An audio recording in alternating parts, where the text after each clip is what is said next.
Well folks, it's sweet potato time, so we have one out here.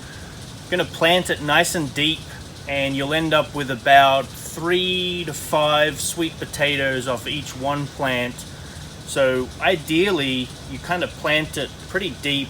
We couldn't plant it deep because we didn't want to cut that stem off. All the roots are really nice and actively growing, and then all of this will form roots as well. Water them in well, but then pretty much leave them alone unless we're really getting no rain for really long periods of time.